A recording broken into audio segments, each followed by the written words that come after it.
ఈ రోజు మనం ఒక అద్భుతమైన ఆసక్తికరమైన విషయం గురించి చరిత్ర గురించి మాట్లాడుకోబోతున్నాం. అదేనండి, బోధిధర్ముడు భారతదేశాన్ని విడిచి ఎందుకు వెళ్ళిపోయాడు. బోధిధర్ముడు ఈ పేరు వినగానే మనసులో ఏం గుర్తొస్తుంది? ఒక బౌద్ధమత సన్యాసి, జైన్ బౌద్ధమతం వ్యవస్థాపకుడు, షావులిన్ కుంఫు పితామహుడు. కానీ ఈ గొప్ప వ్యక్తి భారతదేశాన్ని వదిలి చైనాకు ఎందుకు వెళ్ళిపోయాడు? ఆయన జీవితంలో ఏం జరిగింది? ఈ యాత్ర వెనుక అసలు కథ ఏమిటో తెలుసుకుందాం. ఈ వీడియోలో మనం బోధిధర్ముడి జీవితం, ఆయన భారతదేశాన్ని వదిలి వెళ్ళడానికి కారణాలు, చైనాలో ఆయన సాధించిన ఘనతలు, ఆయన వారసత్వం గురించి వివరాలు తెలుసుకుందాం.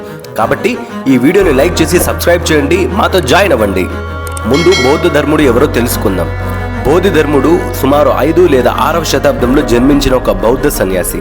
ఆయన జన్మస్థలం గురించి చాలా చర్చలు ఉన్నాయి.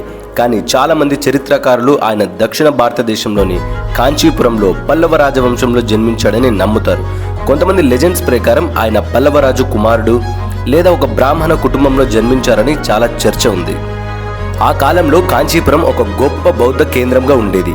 బోధిధర్ముడు చిన్న వయసులోనే బౌద్ధమతం వైపు ఆకర్షితుడయ్యాడు. ఆయన గురువు ప్రజ్ఞాతార ఆయనకు ధ్యానం, యోగా మరియు బౌద్ధ సూత్రాలను నేర్పించాడు.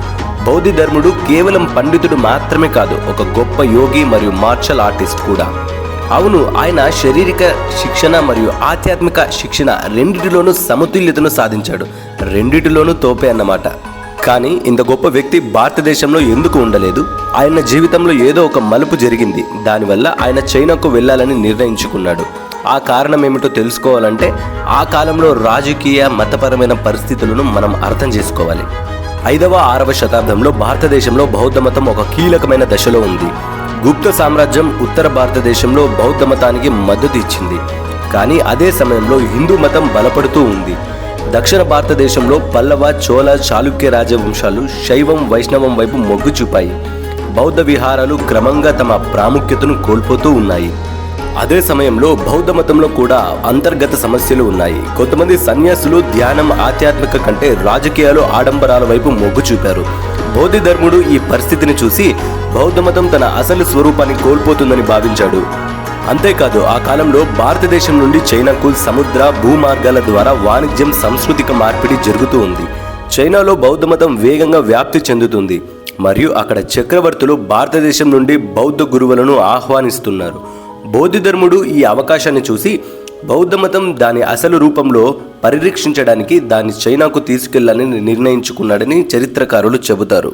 కానీ ఇదొక్క కారణం మాత్రమే కాదు. బోధిధర్ముడు గురువు ప్రజ్ఞాతార ఆయనకు ఒక మిషన్ ఇచ్చినట్లు కొన్ని కథనాలు చెబుతాయి. ఈ మిషన్ ఏమిటి?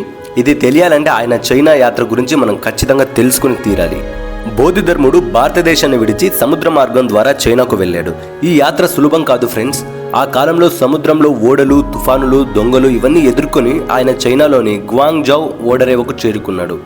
చైనాలో ఆయనను లియాంగ్ రాజవంశం చక్రవర్తి వు ఆహ్వానించాడు. చక్రవర్తి వు బౌద్ధ మతానికి భారీగా విరాళాలు ఇచ్చాడు, విహారాలు నిర్మించాడు. కానీ బోధిధర్ముడు చక్రవర్తితో జరిగిన సంభాషణలో, నీవు చేసిన ఈ పనులు నీకు ఆధ్యాత్మిక లాభాన్ని ఇవ్వవు, నీవు నీ మనస్సును తెలుసుకోవాలి అని చెప్పాడు. ఈ సంభాషణ చక్రవర్తిని చాలా ఆశ్చర్యానికి గురిచేసింది మరియు బోధిధర్ముడు అక్కడి నుండి షావులిన్ ఆలయానికి వెళ్ళాడు. షావులిన్ ఆలయంలో బోధిధర్ముడు తన అసలు మిషన్ను మొదలుపెట్టాడు. అక్కడ సన్యాసులు బౌద్ధ గ్రంథాలను చదువుతారు, కానీ ధ్యానం, శారీరక శిక్షణను విస్మరిస్తున్నాడని గమనించాడు. అందుకే ఆయన జన్ బౌద్ధ మతంను పరిచయం చేశాడు. జన్ అంటే ధ్యానం ద్వారా స్వీయ జ్ఞానాన్ని పొందడమని అర్థం. ఆయన సన్యాసులకు ధ్యానం మాత్రమే కాదు, శారీరక శిక్షను కూడా బోధించాడు. ఇది తర్వాత షావులిన్ కుంఫు రూపంలో అభివృద్ధి చెందింది. ఆధునిక ప్రపంచంలో ఆయన ప్రభావం ఎలా ఉందంటే, షావులిన్ కుంఫు ఇప్పటికీ ప్రపంచవ్యాప్తంగా చాలా ప్రసిద్ధి. జైన్ బౌద్ధమతం ఆధునిక జీవనంలో మానసిక శాంతికి మార్గంగా ఉపయోగపడుతుంది. బోధిధర్ముడు కథ, సినిమాలు, డాక్యుమెంటరీలు ప్రేరణగా నిలుస్తూనే ఉంది. చాలా కథలు, సినిమాలు కూడా వస్తూనే ఉన్నాయి. ఒక్కసారైనా ఆలోచించారా? ఒక భారతీయ సన్యాసి 1500 సంవత్సరాల క్రితం చైనా సంస్కృతిని ఎంతగా ప్రభావితం చేశాడు. ఇది మన భారతీయ సంస్కృతి యొక్క గొప్పతనాన్ని సూచిస్తుంది కదా.